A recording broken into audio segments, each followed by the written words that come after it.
काशी के एक विद्वानों का एक बनाया हुआ एक संगठन है, एक संस्था है। काशी विद्वत परिषद के जो वर्तमान परमाध्यक्ष हैं वह हमारे श्री श्री वेद ऋषि श्री हरि नारायण तिवारी जी हैं। वह 250 वर्षों से लगभग ये संस्था चली आ रही है। काशी विद्वत परिषद के द्वारा ही जगत गुरु शंकराचार्य, जगत गुरु रामानंदाचार्य, रामानुजाचार्य महापुरुषों का सम्मान है वह काशी विद्वत परिषद ही देती है। सरकार के द्वारा जो प्रतिपादित विद्यालय चल रहे हैं वह लॉर्ड मैकाले के शिक्षा पद्धति के अनुसार चल रही है। जो है कुछ अध्यात्म शिक्षा का भी समावेश होना चाहिए कि जातियां आपस में बांट रही नहीं, जातियां तो एक व्यवस्थाएं हैं। यदि सभी अपने अपने कार्य का अपने अपने दायित्व का निर्वाह करें तो मैं समझता हूं कि एक बहुत अच्छा वातावरण बन जाएगा। आत्मा चैनल देख रहे सभी दर्शकों का मैं नलिनी स्वागत करती हूँ।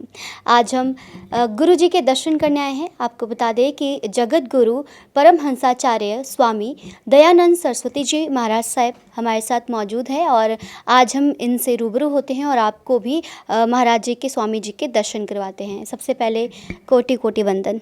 ओम नारायण जी गुरु जी, आपको जैसे जगत गुरु की उपाधि मिली है और ये उपाधि अपने आप में काफ़ी बड़ी उपाधि है, तो ये किससे मिलती है और इसके जो इसका मेन मोटिव है, डेफिनेशन है, क्या है? जो ये जगत गुरु का जो सम्मान है, एक उपाधि है, ये जो सम्मानित करने का जो दायित्व है, जो जिम्मेदारी है, वह काशी विद्वत परिषद की तरफ से होता है। काशी के एक विद्वानों का एक बनाया हुआ एक संगठन है, एक संस्था है जो बहुत प्राचीन समय से चला आ रहा है।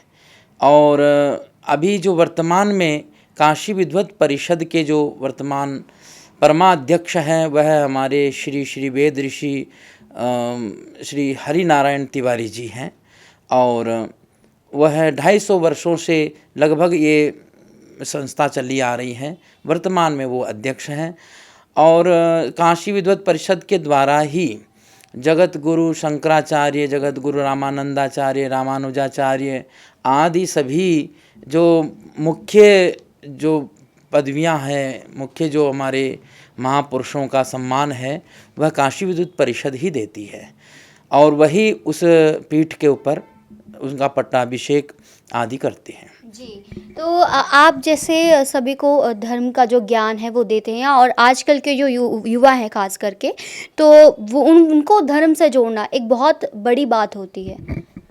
हाँ, इसी कारण को ही ध्यान में रखते हुए काशी विद्वत परिषद के द्वारा मुझे जगत गुरु परमहंसाचार्य के इस दायित्व को दिया गया है ताकि ये जो पंजाब, हरियाणा, हिमाचल, जम्मू कश्मीर आदि क्षेत्रों में हमारे सनातन धर्म के जो इसमें थोड़ा सा गिरावट आ रही है और आगे जो अन्य मशीनरियां हैं, जो ईसाई मशीनरियां हैं कहीं या इस्लामिक आदि जो है संगठन है वो है बढ़ रहे हैं।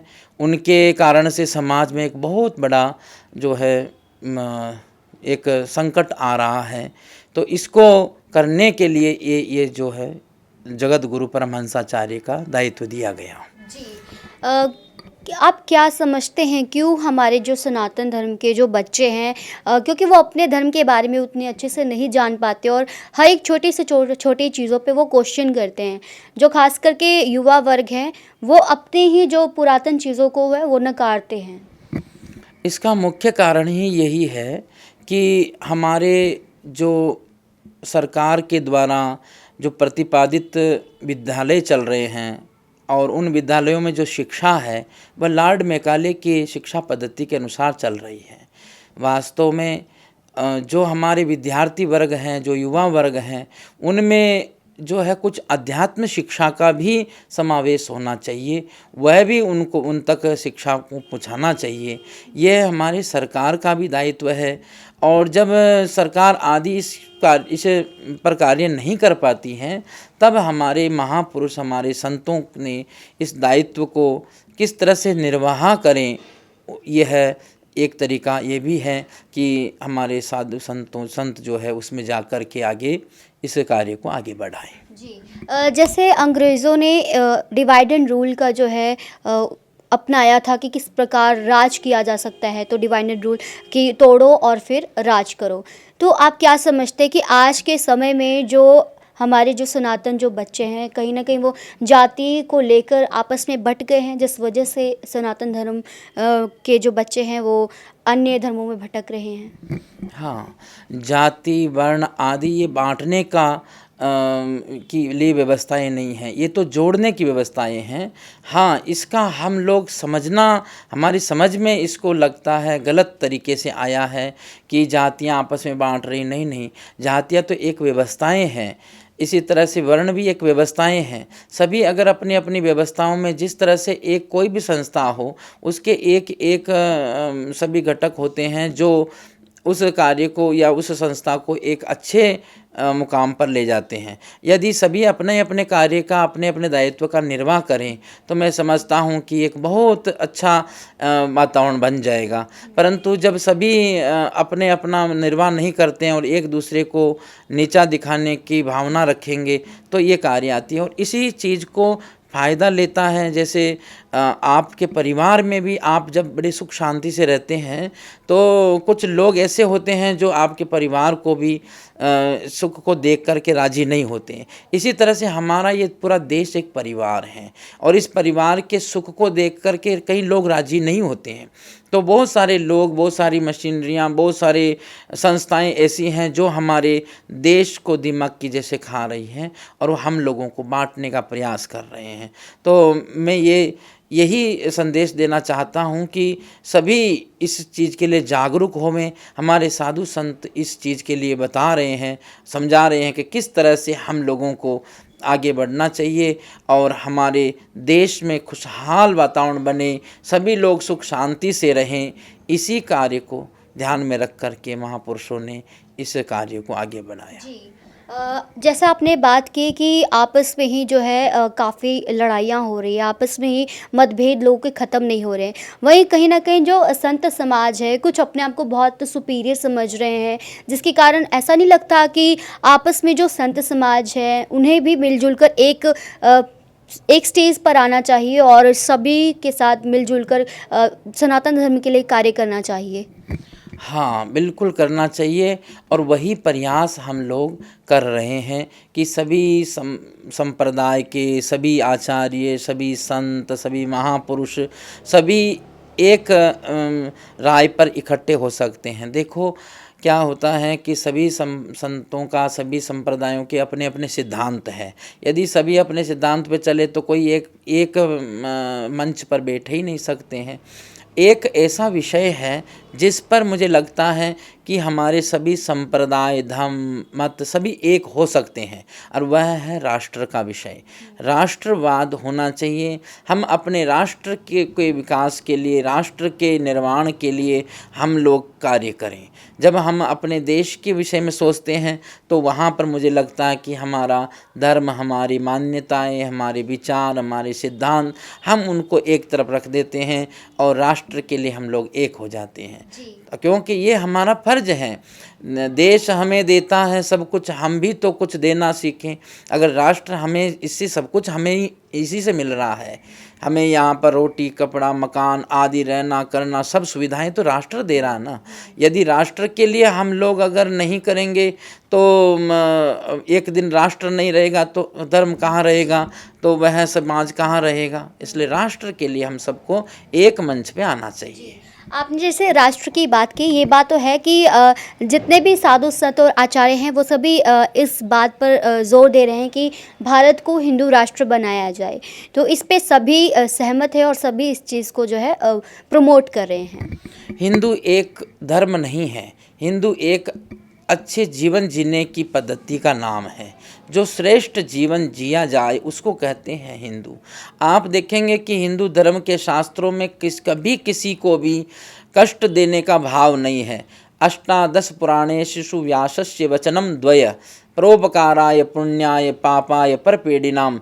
देखो, 6 शास्त्र और 4 वेदों में यही बात लिखी गई है, यही बात प्रमुखतया आई है कि दूसरों का भला करने के समान कोई पुण्य नहीं है और दूसरों को कष्ट देने के समान कोई पाप नहीं है। इसीलिए हमारे धर्म, हिंदू धर्म जो है वह सबकी भावनाओं का विकास, सबकी भावनाओं का ही विचार करता है, आदर करता है।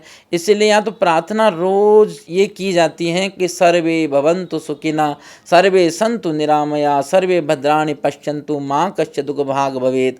इसलिए ऐसी भावना की जाती है। एक बात मैं और बता देता हूँ कि जहाँ हम लोग सब प्रकार से सबके सुख की कामना करते हैं, नानक नाम चढ़ती कला तेरे पानी सर्वदा भला, जहाँ हम सबका भला मांगते हैं, जहाँ हम सबके सुख की चाहना कर रहे हैं, तो ये बात तो कम से कम होनी ही चाहिए। मैं आपके चैनल के माध्यम से ये बात मैं सब तक पहुँचाना चाहता हूँ कि हर एक व्यक्ति को, भारत के संविधान में भी आया कि हर एक व्यक्ति को अपनी धार्मिक स्वतंत्रता का अधिकार है, परंतु किसी भी धर्म के व्यक्ति को धर्मांतरण नहीं करें, क्योंकि कोई प्रलोभन से, कहीं जोर ज़बरदस्ती से, कहीं किसी प्रकार से बहला फुसला करके कोई धर्मांतरण कर रहे हैं, कोई उनको ईसाई बनाया जा रहा है, कहीं उनको लव जिहाद, लैंड जिहाद आदि के द्वारा उनको इस्लामीकरण किया जा रहा है। ये हिंदू समाज कतई स्वीकार नहीं करेगा। हाँ, जहाँ हम सबके सुख की भावना करते हैं, वहाँ साथ साथ हम अपनी रक्षा के लिए, अपने धर्म की रक्षा के लिए भी तत्पर रहते हैं। तो यहाँ मैं देख रहा हूँ कि हमारे पंजाब में बहुत जगह पर धर्मांतरण किया जा रहा है। हमारा सिख समुदाय भी इस बात के लिए चिंतित है कि बहुत सारी जगह पर सिखों में भी और हिंदुओं में भी इसका बहुत बड़ा धर्मांतरण का ही कार्य हो रहा है। और इस चैनल के माध्यम से एक बात मैं और भी कहना चाहता हूँ कि हमारे पंजाब में एक सर्वे हुआ और उस सर्वे में ये कहा गया कि ये जो हमारे निरंतर 2001 और 2011 के बीच की जनगणना में, 2001 में जो जनगणना आई वह 2.44% 44 करोड़ इतनी मतलब जनसंख्या थी, और वह 2011 में 2.77 करके करोड़ इतनी जनता बढ़ी है। इसमें कौन बढ़े हैं, कौन घटे हैं? अगर आप रिलीजन के आधार पर देखा जाए तो आज जो सिख समुदाय हैं, सिख हैं, वह 2001 में जहाँ कहीं 59 पॉइंट कुछ लगभग % जनता सिखों की थी और 39% लगभग हिंदुओं की जनता थी, और 1% से भी कम ईसाई और मुसलमान थे। वह 2011 में चल कर के आप देखेंगे कि जो सिख है वह कम हो कर के 57% रह गए, हिंदू जो है वह 37 रह गए, और आप देखेंगे कि ईसाई और मुसलमान जो है उनकी जनसंख्या 1% से भी जो कम थी वह 1.5% ईसाई बढ़े और मुसलमान जो है 2% बढ़ गए। अभी तो 2021 की जनगणना आने में समय है, ये तो आपके सरकारी आंकड़े कहते हैं कि इतनी जनसंख्या बढ़ी है। अब इसमें कौन बढ़े? इसमें एक पंजाब में सर्वे हुआ, उसमें ये कहा गया कि जो 16% लोग हैं वह ये कहते हैं कि इसमें से जो लोग कम हुए हैं वह अदर स्टेट चले गए हैं, अदर कंट्री में चले गए हैं, इसीलिए ये कम हुए हैं। 17% लोग ये कहते हैं कि हमें इस बात की कोई चिंता नहीं है, चाहे वह कहीं भी गए हो, कोई धर्म ग्रहण करें, कोई धर्म में परिवर्तन हो जाए, धर्मांतरण हो जाए, हमें इस बात से कोई लेना देना नहीं है। 17% लोग, परंतु पंजाब में वही लगभग 63% जनता ये कहती हैं कि ये सारा जो है धर्मांतरण के कारण ही ये सब कुछ हुआ है। तो इसका मतलब ये है कि पंजाब में धर्मांतरण हो रहा है और यहाँ की जनता भी इस बात को जान रही है, समझ रही है। सिख परिवार भी समझ रहे हैं, सिख भाई बंधु भी समझ रहे हैं, हिंदू भी समझ रहे हैं कि ये धर्मांतरण हो रहा है। ये धर्मांतरण पर हमारी पंजाब सरकार यहाँ कानून बनाए और धर्मांतरण को एक जो है आपराधिक गतिविधि घोषित करें और ताकि सभी धर्म अपने अपने धर्मों में रहकर अपने सिद्धांत माने और एक धर्मांतरण की समस्या समाप्त होवे और यहाँ पर एक खुशहाल पंजाब बने, इस बात की भावना हम करते हैं, इस बात का परमात्मा से प्रार्थना भी करते हैं। आज के जो सनातनी युवा हैं उनसे आप क्या अपील करना चाहेंगे, उन्हें क्या मैसेज देना चाहेंगे? 2-3 चीज़ें मैं हमारे युवा वर्ग को मैं कहना चाहता हूँ। पंजाब एक बहुत बड़े नशे के उस दौर से गुज़र रहा है। बहुत नशा आज पंजाब के युवा वर्ग में आ गया। मैं देखता हूँ कि लगभग हर एक 10 व्यक्ति युवाओं में से एक व्यक्ति नशे के उसमें दलदल में है। तो हमें यही संदेश देना है कि जो हमारे पंजाब में जितने लोग रहते हैं, अपने परिवार में अपने बच्चों का विशेषकर ध्यान देवें, उनके अंदर वो संस्कार पैदा करें ताकि वह उस नशे के उस कार्य में नहीं जाएं। और दूसरा ये है कि आज पंजाब का युवा वर्ग भारत को छोड़ करके, पंजाब को छोड़ करके, गाँवों को छोड़ करके, शहरों को छोड़ करके विदेश की ओर भाग रहा है। वह वहाँ पर जाकर के भी बहुत छोटे छोटे कार्य कर रहे हैं, वहाँ से परेशान भी हो रहे हैं। कहीं तो युवा इतने वहाँ जाकर के फंस जाते हैं, उनको वापस यहाँ आना पड़ता है। बहुत सारा पैसा वह एजेंटों के माध्यम से चला जाता है, बहुत सारा वो अपना कामकाज छोड़ करके यहाँ से चले जाते हैं, फिर वापस स्टैंड हो जाना बड़ा कठिन होता है। इसलिए बाहर की तरफ नहीं भागें और ये विचार करें कि प्रभु ने, परमात्मा ने हमारे को जो देना है वो यहाँ पर भी दे देंगे और हम यहाँ रह करके हम अपना कार्य करेंगे, परिश्रम करेंगे।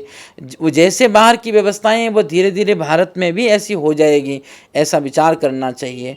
और तीसरी बात युवाओं के लिए ये है कि वह धर्म कर्म के प्रति जागरूक होना चाहिए। उनको भी जाकर के गुरुद्वारों में, मंदिरों में सेवा करनी चाहिए, उनको आगे आना चाहिए, अपने माता पिता बड़े बुजुर्गों का सम्मान करना चाहिए। ये सभी युवाओं के लिए बहुत ही हितकारक उपदेश है। जी, बहुत बहुत धन्यवाद गुरु जी। तो हमने बात की जगत गुरु परमहंसाचार्य स्वामी दयानंद सरस्वती जी महाराज से, जिन्होंने युवाओं को संदेश दिया कि वो अपना देश छोड़कर बाहर ना जाएं और जो युवा नशे के दलदल में फंसे हुए हैं वो इन नशों से बाहर निकलकर भक्ति का नशा करें।